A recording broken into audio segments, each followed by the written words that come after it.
Gravitation, gravitation, gravitation.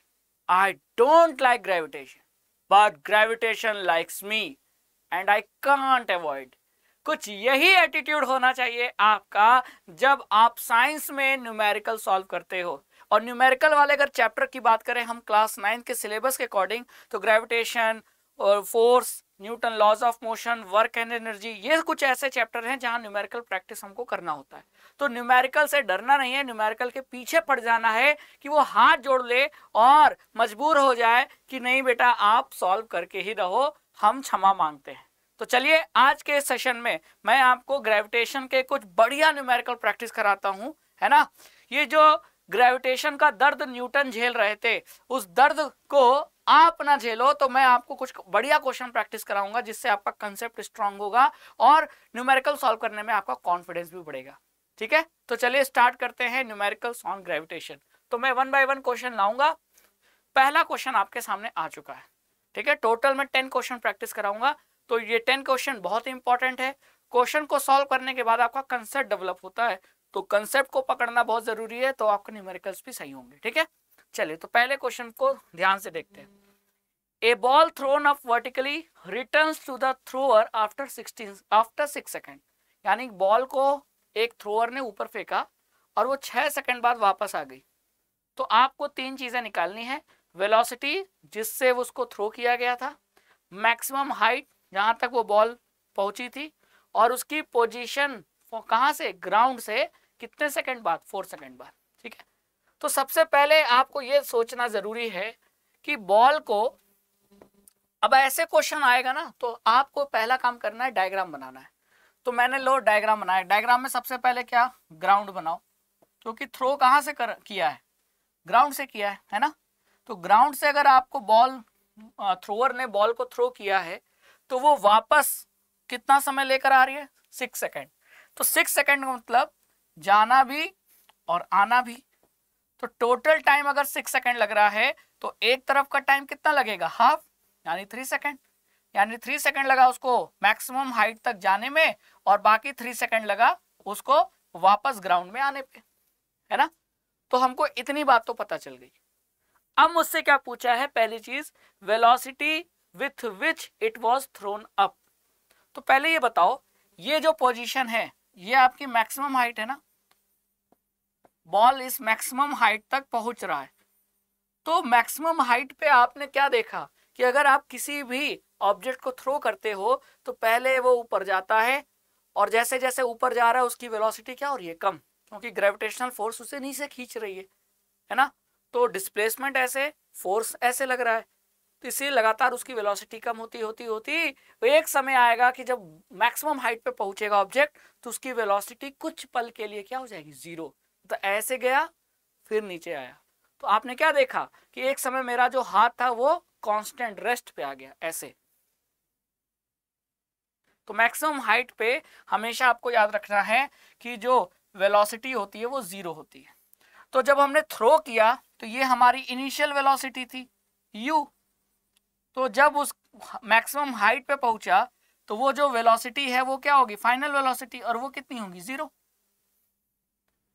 तो इस question में फाइनल वेलोसिटी तो 0 है और इनिशियल वेलोसिटी वो निकालना है, यही तो पूछा है। वेलोसिटी, ये कौन सी वेलोसिटी, इनिशियल वेलोसिटी। तो अब आप क्या लगाओगे, अब इस पूरे मोशन के दौरान जो एक्सेलरेशन है g, वो तो कांस्टेंट है ना। तो आपको g 10 metre per second square लेके चलना है, तो ये वैल्यू कांस्टेंट है। और जब एक्सेलरेशन कांस्टेंट होता है तो हम इक्वेशन ऑफ मोशन लगा सकते हैं। तो अब मुझे यहाँ इक्वेशन ऑफ मोशन लगाना है, तो मैं कौन सा फॉर्मूला अप्लाई करूं, v is equal to u minus g t. अब g की वैल्यू माइनस क्यों ली, g की वैल्यू माइनस इसलिए ली है क्योंकि जैसा फोर्स होता है वैसा एक्सेलरेशन। अब आप ये देखो, यहां मोशन ऊपर की तरफ हो रहा है और फोर्स नीचे लग रहा है, तो ग्राउंड से ऊपर वाली चीजों को प्लस लिया गया है, तो नीचे वाली चीजों को माइनस लेंगे डायरेक्शन।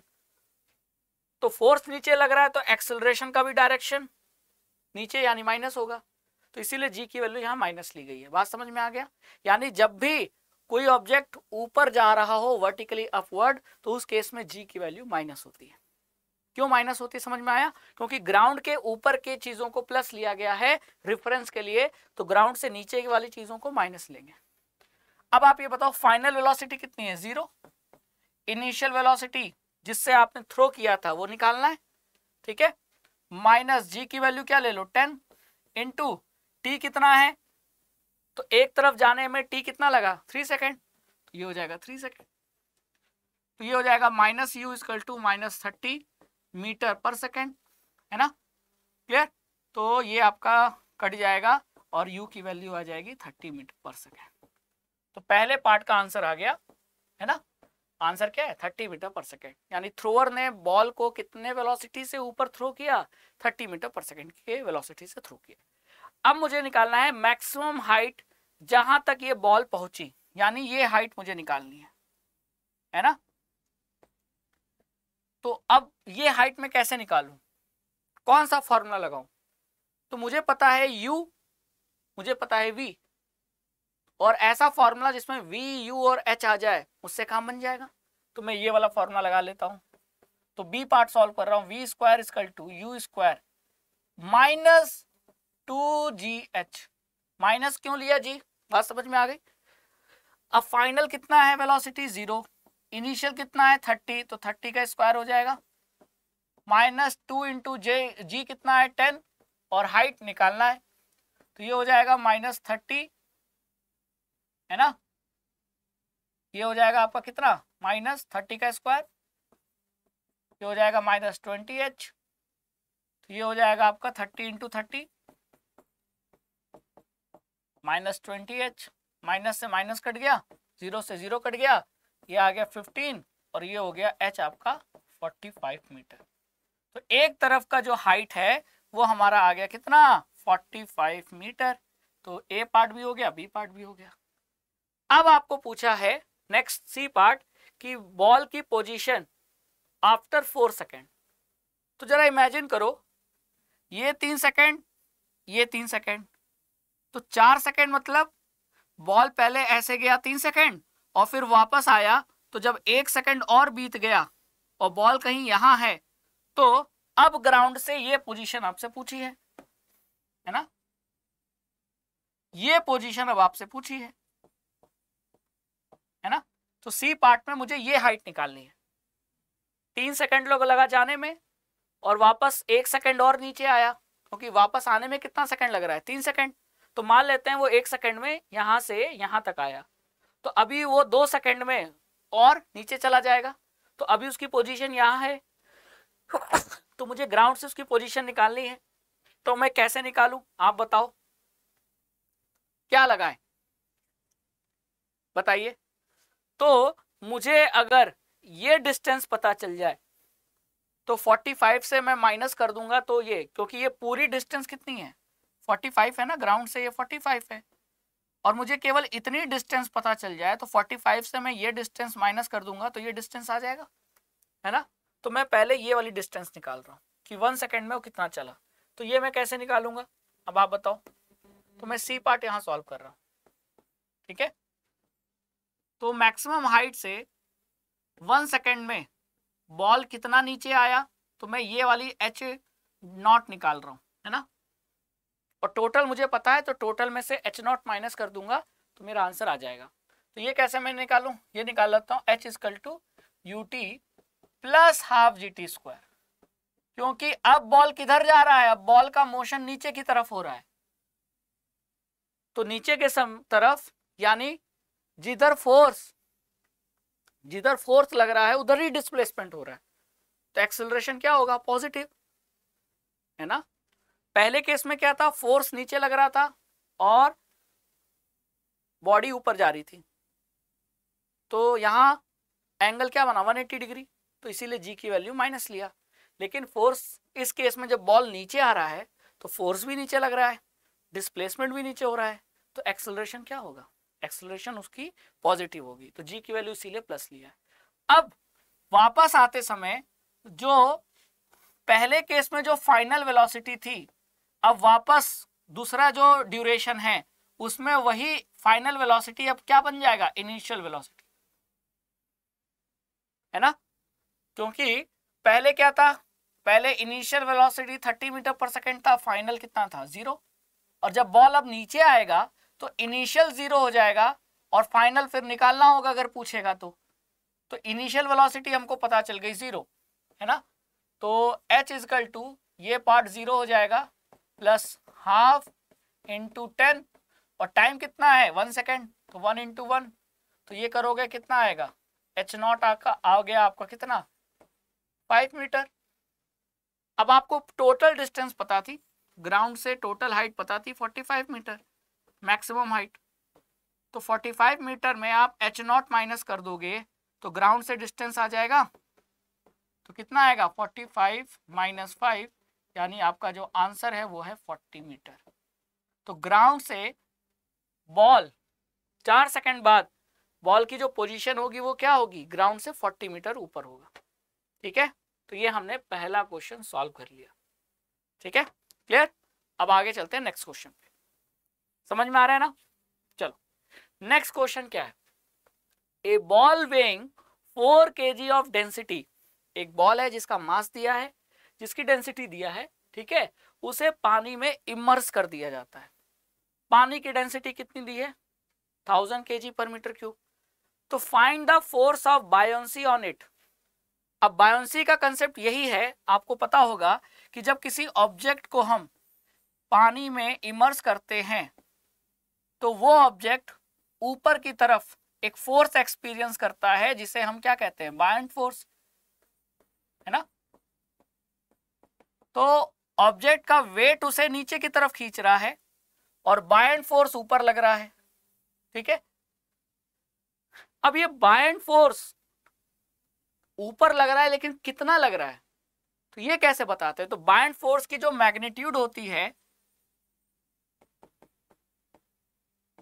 वो डिसाइड होता है कि इस ऑब्जेक्ट ने जितना वाटर डिस्प्लेस, जितना लिक्विड डिस्प्लेस किया है, उस लिक्विड का जो वेट है, तो weight of liquid displaced, weight of liquid displaced, तो जितना पानी, मान लो मैंने एक गोल स्फेरिकल आयरन बॉल था, लोहे की बॉल थी, मैंने पानी में डुबो दिया, तो वो स्फेरिकल बॉल कितना पानी डिस्प्लेस करेगी, जितना उस बॉल का वॉल्यूम है उतना वॉल्यूम पानी का डिस्प्लेस हो जाएगा। तो यानी कि उस पानी जो डिस्प्लेस हुआ, उस पानी का अगर वेट निकाल लूं, वो वेट बायंट फोर्स की वैल्यू दे देगा। तो मुझे अगर वेट निकालना है तो मास इंटू जी करना पड़ेगा, और मास करने के लिए मुझे निकालने के लिए वॉल्यूम इंटू डेंसिटी करना होगा इंटू जी। अब डेंसिटी किसका, डेंसिटी तो लिक्विड का होगा, लेकिन वो लिक्विड कितना वॉल्यूम, उस लिक्विड का कितना वॉल्यूम डिस्प्लेस हुआ, ये मुझे डायरेक्ट नहीं दिया है, मुझे इनडायरेक्ट दिया है। मुझे कहीं ना कहीं जितना ऑब्जेक्ट का वॉल्यूम होगा उतना ही तो वॉल्यूम लिक्विड का डिस्प्लेस होगा। तो मैं अगर ऑब्जेक्ट का वॉल्यूम निकाल लूं, वही वॉल्यूम यहां पुट कर दूंगा, है ना। मान लो इस पेन को मैं पानी में डुबो रहा हूं, तो पेन का जितना वॉल्यूम है उतना ही वॉल्यूम लिक्विड का डिस्प्लेस होगा। तो मुझे लिक्विड का वॉल्यूम निकालना है तो मुझे किसका वॉल्यूम निकालना पड़ेगा, पेन का। तो बस वही चीज, तो यहाँ ऑब्जेक्ट का वॉल्यूम निकाल लूं अगर, तो वॉल्यूम क्या होता है मास अपॉन डेंसिटी, है ना। मास कितना दिया है 4 kg, डेंसिटी कितना दिया है 4000 kg पर मीटर क्यूब, तो ये हो गया वॉल्यूम। इसको मैं यहां पुट कर देता हूं 4/4000 इंटू डेंसिटी कितना दिया है, तो लिक्विड कौन सा है यहाँ वाटर, तो वाटर की डेंसिटी दिया है 1000 इंटू जी कितना 10, तो ये 1000 से 1000 कट जाएगा, ये 4 से 4 कट जाएगा, और बायंट फोर्स की वैल्यू आ जाएगी कितनी 10, फोर्स है तो न्यूटन। तो बायंट फोर्स की मैग्नीट्यूड निकालने का तरीका यह है कि ऑब्जेक्ट जिसे बायंट फोर्स फील हो रहा है, उस ऑब्जेक्ट ने कितना पानी को डिस्प्लेस किया, तो कितना पानी डिस्प्लेस होगा, जितना ऑब्जेक्ट का वॉल्यूम है उतना ही वॉल्यूम पानी का डिस्प्लेस होगा, और उस वॉल्यूम को अगर उस लिक्विड के डेंसिटी से मल्टीप्लाई कर दें तो मास आ जाएगा, और मास को एक्सेलरेशन ड्यू टू ग्रेविटी से मल्टीप्लाई कर दे तो वेट आ जाएगा। तो जो पानी लिक्विड का डिस्प्लेस हुआ उस लिक्विड के वो वेट के बराबर बाइंड फोर्स की वैल्यू होती है, वो हमने यहां से निकाल लिया। ठीक है, तो ये रहा क्वेश्चन नंबर सेकंड। चलिए आगे चलते हैं नेक्स्ट क्वेश्चन पे। ए कार फॉल्स ऑफ ए लेज, लेज मतलब किनारा, पहाड़ी है ना, मान लो ये लेज है, यहां कार थी है ना, ये कार जैसी दिख तो नहीं रही है लेकिन फिर भी इमेजिन कर लो कि ये कार है, कर लिया इमेजिन, और इस लेज से क्या हो जाती है, गिर जाती है, फॉल कर देती है, मतलब यहां रेस्ट पे थी और किसी ने इसको धक्का दे दिया, तो ये क्या हो गई, ये कार नीचे गिर गई,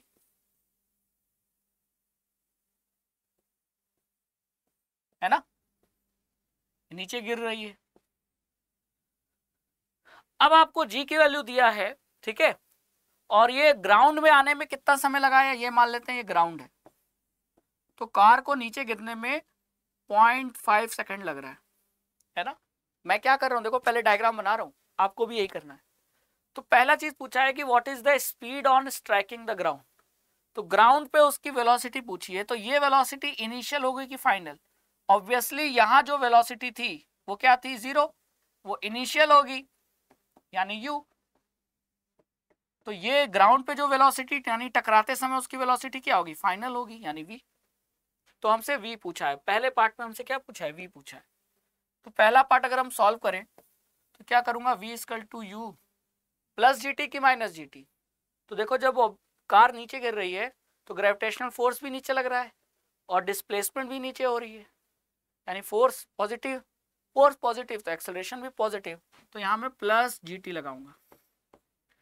फाइनल इनिशियल कितना है, 0 प्लस 10 इंटू टाइम कितना है, 0.5 सेकेंड, है ना, क्लियर। तो जो आपका आंसर आ गया वो कितना आ गया, 10 इंटू 0.5 यानी 5 मीटर पर सेकेंड, यानी ग्राउंड पे स्ट्राइक करते समय उसकी स्पीड क्या होगी, 5 मीटर पर सेकेंड। तो पहला पार्ट तो हमने सॉल्व कर लिया, ठीक है। तो आपको इक्वेशन ऑफ मोशन लगाना है, क्योंकि यहाँ g की वैल्यू कांस्टेंट है और जब जब एक्सेलरेशन कांस्टेंट होता है तो आप इक्वेशन ऑफ मोशन अप्लाई कर सकते हो, ठीक है। Next, what is the average speed during the 0.5 second, तो इस पूरे सफर में एवरेज स्पीड निकालना है, सेकेंड पार्ट। तो एवरेज स्पीड का फॉर्मूला आपको पता होना चाहिए, डायरेक्ट फॉर्मूला लिख दो, u plus v by 2, initial velocity plus final velocity upon 2, ठीक है। तो इनिशियल वेलोसिटी 0 है, final velocity 5 metre per second है, तो 0 प्लस 5 बाई 2 ये हो जाएगा आपका 2.5 मीटर पर सेकेंड, ये हो गया सेकेंड, ठीक है। अब थर्ड पार्ट में क्या पूछा है, how high is the ledge from the ground, यानी कुल मिला के क्या पूछी है, अगर ये लेज है, किनारा है, तो जमीन से इसकी हाइट पूछी है, तो आपको h निकालना है। तो अब h कैसे निकालेंगे बताइए, तो टाइम पता है आपको, है ना, इनिशियल वेलोसिटी पता है, तो निकाल लो। थर्ड पार्ट के लिए आप क्या करोगे, फॉर्मूला लगाना पड़ेगा, h equal to u t plus half g t square. अब जब कार फॉल हो रही है तो इनिशियल वेलोसिटी क्या है, 0, तो ये टर्म 0 हो जाएगा, प्लस हाफ इंटू जी कितना 10 इंटू टाइम 0.5 सेकेंड लगा, ठीक है। तो ये मैं कर देता हूं 5, ठीक है। तो ये हो जाएगा आपका क्या, 0.5 इंटू 0.5 0.25, इससे 5 मल्टीप्लाई कर दूं तो 125, यानी हाइट आ जाएगा आपका 1.25 मीटर। कोई दिक्कत, तो हाइट आपका आ गया 1.25 मीटर, ठीक है। चलो नेक्स्ट क्वेश्चन पे चलते हैं, बिल्कुल बेसिक है, जी की वैल्यू कब प्लस लेना है माइनस लेना है, ये सब चीजें आपको समझ में आनी चाहिए। ऊपर जाते समय ऑब्जेक्ट वर्टिकली अपवर्ड जा रहा है तो जी की वैल्यू माइनस होगी, और नीचे गिर रहा है तो जी की वैल्यू प्लस होगी, ठीक है। अब आपको निकालना है, calculate the average density of the earth in terms of g G and R, मतलब आपको डेंसिटी अर्थ की निकालनी है, और उस डेंसिटी के फॉर्मूले में आपको स्मॉल जी, कैपिटल जी और आर होना चाहिए। तो डेंसिटी क्या होता है पहले ये समझो, डेंसिटी होता है मास पर यूनिट वॉल्यूम, है ना। अब मुझे मास की फॉर्मूला चाहिए और वॉल्यूम, और मैं इसमें पुट कर दूं तो मेरा आंसर आ जाएगा। तो पहली चीज, अर्थ को मैं क्या मान सकता हूं, उसका शेप देखकर, एक स्फेयर। वैसे याद रखना, अर्थ एक परफेक्ट स्फेयर नहीं है। परफेक्ट स्फेयर होता तो ये जो रेडियस है और ये रेडियस बराबर होता, लेकिन अर्थ का ये दोनों रेडियस बराबर नहीं होता। सेंटर से पोल की डिस्टेंस और सेंटर से ये जो इक्वेटर की डिस्टेंस वो सेम नहीं है, तो परफेक्ट स्फेयर नहीं है, फिर भी स्फेयर जैसा मान सकते हैं। तो स्फेयर का जो वॉल्यूम है वही फॉर्मूला हम अर्थ के लिए लगा सकते हैं, 4/3 पाई आर क्यूब। तो अगर अर्थ का रेडियस आर मान लेते हैं तो अर्थ एक स्फेयर है, तो स्फेयर का जो फॉर्मूला है वॉल्यूम का, वही फॉर्मूला अर्थ के वॉल्यूम का हो जाएगा, यानी 4/3 पाई आर क्यूब। और जी की वैल्यू क्या होती है, capital G M upon R square, जहां एम क्या है, मास ऑफ अर्थ। तो यहां से मास ऑफ अर्थ की वैल्यू क्या आ जाएगी, अच्छा है क्या होगा मेरा मास का ऑफ अर्थ, पापा पापा मास ऑफ अर्थ क्या होगा पापा। तो बेटा मास ऑफ अर्थ क्या होगा, G R square upon capital G. M निकालना है, G R square upon capital G. अब ये मास की वैल्यू यहां पुट कर दूं और ये वॉल्यूम की वैल्यू यहां पुट कर दूं, आंसर आ जाएगा। तो मास कितना है, जी आर स्क्वायर अपॉन जी, और वॉल्यूम कितना है 4/3, तो 3 ऊपर जाएगा, पाई आर क्यूब। तो यहां से कट गया, ठीक है। और ये आ गया आपका कितना, 3g upon 4 pi capital G R, यही आपका आंसर है। तो डेंसिटी निकाल लिया, देखो डेंसिटी में जी भी है, कैपिटल जी भी है और आर भी है, हो गया आंसर। चलो क्वेश्चन नंबर 5 पे चलते हैं। What is the magnitude of gravitational force between Earth and 1 kg object on its surface? अगर मास ऑफ अर्थ दिया है और रेडियस ऑफ अर्थ दिया है तो ग्रेविटेशनल फोर्स की वैल्यू बताना है। तो सबसे पहले देखो कंडीशन, देखो ये अर्थ है और अर्थ पे ये ऑब्जेक्ट है, तो अर्थ और ऑब्जेक्ट के बीच पे ग्रेविटेशनल फोर्स कितना लगेगा ये आपको निकालना है। तो ग्रेविटेशनल फोर्स का फॉर्मूला क्या होता है, जी m1 इंटू m2। तो यहाँ एक मास अर्थ का हो जाएगा और दूसरा मास ये 1 kg वाला हो जाएगा, है ना, अपॉन दोनों के बीच का जो डिस्टेंस है ये और ये, दोनों अर्थ और ऑब्जेक्ट के बीच का डिस्टेंस आर के बराबर है कि नहीं, तो यहाँ हो जाएगा आर स्क्वायर। तो मैं जी की वैल्यू पुट कर दूं 6.7 इंटू 10⁻⁻11। ये याद होनी चाहिए, कोई बताएगा नहीं, यूनिवर्सल ग्रेविटेशन कांस्टेंट की वैल्यू कोई बताता नहीं है, आपको याद होनी चाहिए, ठीक है। फिर मास ऑफ अर्थ दिया ही है 6 इंटू 10⁻24, इसे आप सॉल्व करो। Radius of earth, sorry mass of earth हो गया, मास ऑफ ऑब्जेक्ट इतना 1 kg अपॉन रेडियस का क्या स्क्वायर, तो 6.4 इंटू 6.4 और 10⁻6 का स्क्वायर मतलब 12, ठीक है। अब आप इसको सॉल्व करोगे तो ये लगभग आपका, अगर मैं पावर पावर सॉल्व कर लूं, ये हो जाएगा 6.7 इंटू 6 इंटू -11 और 24, तो ये 4 में से एक गया 3 और 2 में से एक गया 1, ठीक है, अपॉन 6.4 इंटू 6.4 इंटू 10⁻12, ठीक है। अब ये 12 ऊपर जाएगा तो माइनस हो जाएगा, क्लियर। कैलकुलेशन अब बस बाकी है, बाकी तो आपने सॉल्व तो कर ही लिया, कैलकुलेशन बाकी है, ठीक है। इसको आप सॉल्व करोगे तो आपका आंसर आएगा 6.77, सॉरी इसको आप सॉल्व करो 9.77 आएगा, ठीक है। सॉल्व करना आपकी जिम्मेदारी है, मेरा कंसेप्ट समझाना मेरी जिम्मेदारी, ठीक है, क्लियर। तो ये पावर ऊपर जाएगा तो +13 -12 बचा, इसको सॉल्व करना होगा, आंसर आ जाएगा, ठीक है। तो बिल्कुल फॉर्मूले पे रखना था। चलो अगले क्वेश्चन पे चलते हैं। Question number 6, an object is thrown vertically upward, rises to a height of 10 meter. Calculate velocity जिससे ऑब्जेक्ट को ऊपर थ्रो किया गया, और time taken by the object to reach the highest point. तो अगेन डायग्राम बनाओ। सबसे पहला काम डायग्राम, बहुत जरूरी है डायग्राम, क्योंकि चीजें क्लियर हो जाती है, दिखने लगती है।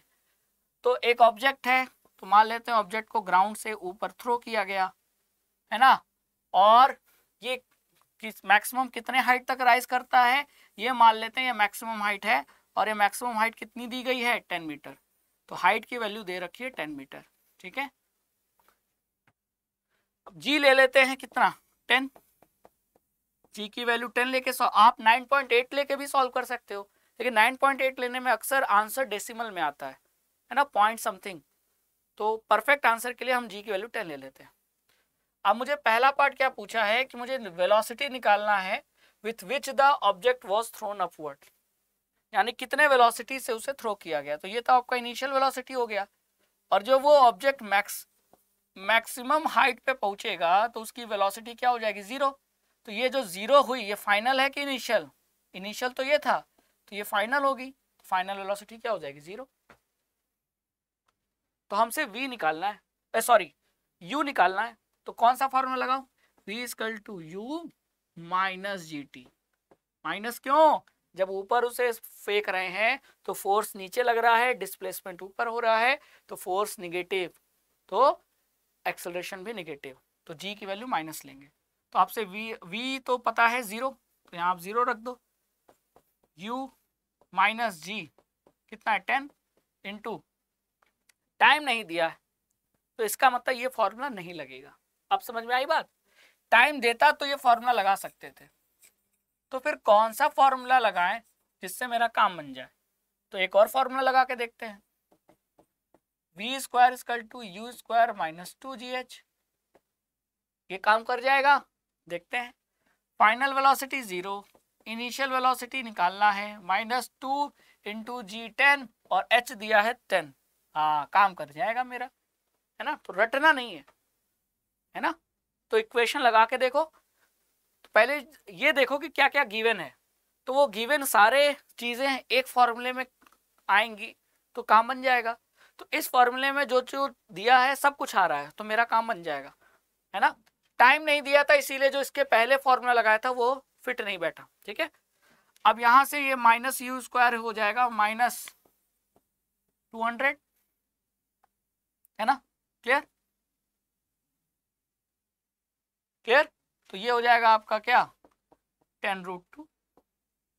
तो आपकी जो इनिशियल वेलोसिटी है वो कितनी आ गई 10√2 मीटर पर सेकेंड। भाई ये 2 इंटू 100 लिख सकता हूँ, 100 का अंडर रूट करूंगा तो 10, और 2 का अंडर रूट करूंगा तो √2। पहला पार्ट का आंसर आ गया। दूसरा part, the time taken by the object to reach the highest point, यानी इस हाईएस्ट पॉइंट को रीच करने में कितना टाइम लगा, ये सेकंड पार्ट में निकालना है ना। तो आइए सेकंड पार्ट सॉल्व कर लेते हैं। क्या करूं मैं बताओ, तो v equal to u minus g t लगा सकता हूं, बिल्कुल लगा सकता हूं।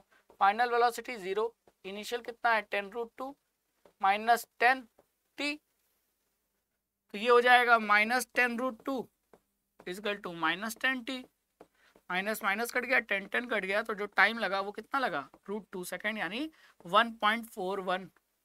ये आपका आंसर है, इतना टाइम लग रहा है। ये सेकंड पार्ट का आंसर है, तो हमने दोनों पार्ट सॉल्व कर लिए, ठीक है, क्लियर। चलिए question number 7, a stone is release from the top of the tower of a height 19.6 metre, calculate its final velocity just before touching the ground. तो फिर डायग्राम बनाना है। मेरा पहला बात आपने ध्यान से सुना होगा, तो मैं क्या कह रहा हूं, डायग्राम बनाओ, क्लियर। चलो बहुत बढ़िया। तो टावर है, तो मान लेते हैं ये टावर है ना। इस टावर से स्टोन को रिलीज किया गया है, थ्रो नहीं किया गया। तो रिलीज किया गया है मतलब इनिशियल वेलोसिटी क्या हो जाएगी 0, ठीक है। अब ये जो पत्थर है वो नीचे आ रहा है,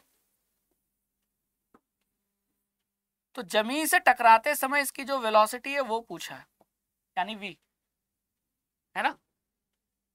अब टावर की हाइट दे रखा है, टावर की हाइट कितनी दे रखा है 19.6 मीटर। तो यहाँ वैल्यू से पता चल रहा है कि जी की वैल्यू हम 9.8 लेंगे तो बात बन जाएगी। क्यों? क्योंकि 9.8 का जस्ट डबल क्या है 19.6, है ना? क्लियर? तो चलो, तो अब हमको v निकालना है। फॉर्मूला बताओ कौन सा लगेगा, कौन सा फॉर्मूला मैं लगाऊं? तो मैं लगा देता हूं जिसमें u भी आए, v भी आए, g भी आए, h भी आए। वो फॉर्मूला कौन सा है? वो फॉर्मूला आपको पता है, वो है आपका v square equal to u square. अब नीचे आ रहा है तो प्लस g, है ना, प्लस 2gh। तो v निकालना है, u स्क्वायर हो जाएगा 0 प्लस 2 इंटू 9.8 इंटू 19.6, ठीक है। या मैं अगर ऐसा करूं g की वैल्यू 10 ले लूं, g की वैल्यू 10 ले लूं, चलो इसको 10 लेके सॉल्व करता हूं, क्योंकि मुझे दिखा स्क्वायर है तो मैं 10 लेके सॉल्व करता हूं। तो यहां मैं 10 ले लेता हूं, क्योंकि स्क्वायर लेना है तो 10 से मुझे लग रहा है आंसर आ जाएगा, ठीक है। तो v स्क्वायर हो जाएगा 2 इंटू 196, v स्क्वायर हो जाएगा फिर 2 6 जा 12, 1 2 9 जा 18, 119, 392, ठीक है। तो ये अगर आप सॉल्व करोगे तो ये आपका इसका 392 का अंडर रूट आ जाएगा, ठीक है। और इसको मैं अगर ऐसे सॉल्व करूं, ऐसे भी सॉल्व कर सकता हूं। पहले ये चेक कर लूं कि 196 16 इंटू 16 आएगा क्या, 12 144 14 इंटू 14, 4 4 जा 16, 1 4 1 जा 56, 1 4 जा 4, 1 1 जा 1, 6 5 9। हाँ, अब ये देखो, अब यहां से साफ साफ पता चल रहा है कि 196 किसका स्क्वायर है, 14 का। किसका स्क्वायर है? 14 का स्क्वायर है। तो यहां मैं 14 लिख दूंगा और इसका हो जाएगा √2, तो ये आ गया आपका आंसर 14√2 मीटर पर सेकेंड, ठीक है। तो ये रहा आपका आंसर। 196 14 का स्क्वायर है, तो v स्क्वायर इक्वल टू 196, तो जब इसका अंडर रूट लूंगा तो 196 का अंडर रूट क्या हो जाएगा 14, और 2 का √2 हो जाएगा। तो ये हमारा आ गया आंसर, ठीक है। चलो क्वेश्चन नंबर 8 पे चलते हैं। The volume of a 50 gram of a substance is 20 centimeter cube. If the density of water is 1 gram per centimeter cube, will the substance float or sink? Substance कब float करता है, कब sink करता है? तो आप ही बताओ। जब हम किसी सब्सटेंस को पानी में डुबाते हैं तो वेट नीचे की तरफ लग रहा है और बाइंड फोर्स ऊपर की तरफ लग रहा है। तो जब वेट ज्यादा होगा किससे, बाइंड फोर्स से, तब ये ऑब्जेक्ट क्या हो जाएगा, सिंक। और वेट ज्यादा तब होगा जब ऑब्जेक्ट की डेंसिटी क्या होगी, ज्यादा होगी। किसकी डेंसिटी से? लिक्विड की डेंसिटी से। ऐसा तब होता है, ठीक है, पहला केस। और अगर बाइंड फोर्स ज्यादा होगा किसके, वेट से, तो बाइंड फोर्स ऊपर लग रहा है तो ऑब्जेक्ट को ऊपर लेके जाएगा, यानी ऑब्जेक्ट सिंक नहीं करेगा, फ्लोट करेगा। और बाइंड फोर्स तब ज्यादा होता है जब ऑब्जेक्ट की डेंसिटी कम होती है लिक्विड की डेंसिटी से। Object density is less than liquid density, मतलब लिक्विड की डेंसिटी ज्यादा हो। जैसे पानी में थर्माकोल क्यों तैरता है, क्योंकि पानी की डेंसिटी थर्माकोल की डेंसिटी से ज्यादा है ना। तो इसका मतलब थर्माकोल पे बाइंड फोर्स ज्यादा लगेगा और वो इसीलिए फ्लोट करेगा, ठीक है। तो हमको डेंसिटी कंपेयर करना है, तो मैं ऑब्जेक्ट की डेंसिटी निकाल लूं और लिक्विड यानी वाटर की डेंसिटी दी गई है तो कंपेयर कर लूं। तो मैं डेंसिटी ऑफ ऑब्जेक्ट कैसे निकालूंगा, mass upon volume. Density of object mass upon volume, mass कितना है 50 ग्राम। अच्छा मुझे ग्राम, क्योंकि लिक्विड का डेंसिटी ग्राम सेंटीमीटर क्यूब में दिया है, तो मैं ऑब्जेक्ट का भी तो ग्राम सेंटीमीटर क्यूब में निकालूंगा ताकि कंपेयर कर सकूं। तो यहां मैंने मास को ग्राम में रख दिया और वॉल्यूम को 20 सेंटीमीटर क्यूब में रख दिया। तो ये हो गया आपका कितना 5/2 यानी 2.5 ग्राम पर सेंटीमीटर क्यूब। तो ये तो हो गई डेंसिटी ऑब्जेक्ट की।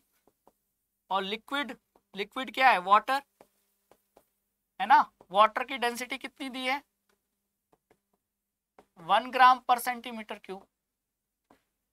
अब आप ये बताओ वाटर की डेंसिटी ज्यादा है कि ऑब्जेक्ट की, तो साफ साफ दिख रहा है ऑब्जेक्ट की डेंसिटी ज्यादा है। तो जब ऑब्जेक्ट की डेंसिटी ज्यादा होती है लिक्विड या वाटर की डेंसिटी से तो वो सिंक कर जाता है। तो यहां क्या होगा आंसर, ऑब्जेक्ट विल सिंक। ठीक है, इसका स्क्रीनशॉट ले लो। ये कंसेप्ट जिसको पता होगा ऐसे क्वेश्चन तुरंत सॉल्व कर लेगा बच्चा। चलो आगे चलें क्वेश्चन नंबर 9 पे। Mass of an object is 40 kg, weight on earth पूछा है। तो वेट मतलब क्या होता है, gravitational force, weight of object on earth is equal to earth gravitational force, है ना। और ग्रेविटेशनल फोर्स को हम क्या लिख सकते हैं, क्या लिख सकते हैं, मास ऑफ ऑब्जेक्ट इनटू अर्थ की एक्सेलरेशन ड्यू टू ग्रेविटी। तो मास दिया है 40 kg और अर्थ का हमको g की वैल्यू पता है 10 मीटर पर सेकेंड स्क्वायर। तो ये हो जाएगा आपका 400 kg metre per second square, यानी कि ये हो जाएगा 400 न्यूटन। तो वेट कितना आ गया 400 न्यूटन, है ना। वेट मतलब फोर्स, वेट मतलब फोर्स और फोर्स मतलब मास इनटू एक्सेलरेशन। तो जो ऑब्जेक्ट अर्थ पे है तो जो उसमें एक्सेलरेशन प्रोड्यूस होगा ग्रेविटेशनल फोर्स के कारण, वो अर्थ का ग्रेविटेशनल एक्सेलरेशन होगा ना, अर्थ का एक्सेलरेशन होगा। तो वो एक्सेलरेशन ड्यू टू ग्रेविटी की वैल्यू क्या होती है 10 ही होती है। तो हमने पुट कर दिया, वेट निकाल लिया। ठीक है, चलो आगे चला जाए। Next and last question, the gravitational force between two objects is F। दो ऑब्जेक्ट हैं, एक और दो ऑब्जेक्ट, है ना। इसका मास ले लेते हैं क्या, इसका मास ले लेते हैं कैपिटल M, इसका मास ले लेते हैं स्मॉल m, और इनकी बीच की डिस्टेंस ले लेते हैं d। तो जो ग्रेविटेशनल फोर्स लग रहा है वो कितना लग रहा है, तो लगेगा Gm small m upon d square. अब ये बोला है कि दोनों का मास, दोनों ऑब्जेक्ट का मास क्या कर दिया गया, ट्रिपल कर दिया गया, ट्रिपल कर दिया गया, यानी कि 3m और इसका 3m, है ना। और जो डिस्टेंस है दोनों के बीच उसे हाफ कर दिया गया, पहले d था तो d/2 कर दिया गया। तो जो ग्रेविटेशनल फोर्स है वो अब क्या हो जाएगा, तो ग्रेविटेशनल फोर्स यहां निकालोगे इस केस में तो capital G into 3m into 3m upon d/2 का स्क्वायर, है ना। तो अब इसको सॉल्व करो, ये क्या हो जाएगा 3 3 जा 9, 9Gm स्मॉल m अपॉन ये d स्क्वायर बाई 4, 4 ऊपर जाएगा तो ये हो जाएगा मल्टीप्लाई। अब Gm अपॉन डी स्क्वायर का आपको वैल्यू पता है F, तो ये हो जाएगा 4 9 36 और ये वैल्यू हो गई आपकी F के बराबर। तो जो नया ग्रेविटेशनल फोर्स है वो पहले के ग्रेविटेशनल फोर्स का 36 टाइम्स हो जाएगा। तो ये रहा आपका सी आंसर। ठीक है, तो कुल मिलाकर हमने 10 क्वेश्चन के साथ ग्रेविटेशनल चैप्टर के मोस्ट इंपॉर्टेंट न्यूमेरिकल्स की हमने प्रैक्टिस कर ली और कंसेप्ट को समझ लिया। आई होप कि ये सेशन आपको काफी इंटरेक्टिव लगा होगा। सेशन आपको कैसा लगा जरूर कमेंट बॉक्स में बताएं और इसी तरीके के इंपॉर्टेंट सेशन के लिए और क्लास 9 की प्रिपरेशन के लिए बने रहिए अड्डा 24/7 क्लास 9 एंड 10 यूट्यूब चैनल पे। खुश रहिए, मस्त रहिए। Thank you so much.